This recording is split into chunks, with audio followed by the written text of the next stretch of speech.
1 মিনিটের মধ্যে তোমাদেরকে বোঝাবো যে কোন করে তোমরা তোমাদের স্ক্রোলিং হ্যাবিটটাকে শেষ করতে পারবে। 2026 6 মাস শেষ হয়ে গিয়েছে আর এখন চলছে জুলাই মাস, কিন্তু অনেকেই আছে এরকম যে তাদের স্ক্রোলিং হ্যাবিটটাকে শেষ করতে পারছে না। তো এই ফিচার্সটা ইউটিউব নিজে থেকেই দিয়েছে যে কেমন করে তোমরা তোমাদের শর্ট স্ক্রোলিংটাকে বন্ধ করতে পারবে। তো আমি কোনো সময় নষ্ট করব না, তোমাদেরকে খুবই তাড়াতাড়ি বা দ্রুত গতিতে বোঝানোর চেষ্টা করব। সর্বপ্রথম তোমাদেরকে ইউটিউব খুলতে হবে, তারপরে চলে যেতে হবে সেটিংয়ে। এটা এখন বলতে হবে না যে ইউটিউবের সেটিং কোথায়, তো যারা ইউটিউব চালায় তারা জানে যে ইউটিউবের সেটিং কোথায় আছে। তো ইউটিউবের সেটিংয়ে গিয়ে তোমাদেরকে টাইম ম্যানেজমেন্টে যেতে হবে।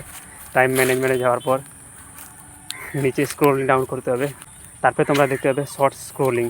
তো সেই শর্ট স্ক্রোলিংয়ে তোমাদেরকে ক্লিক করতে হবে আর টাইম সেট করতে হবে 0 মিনিট।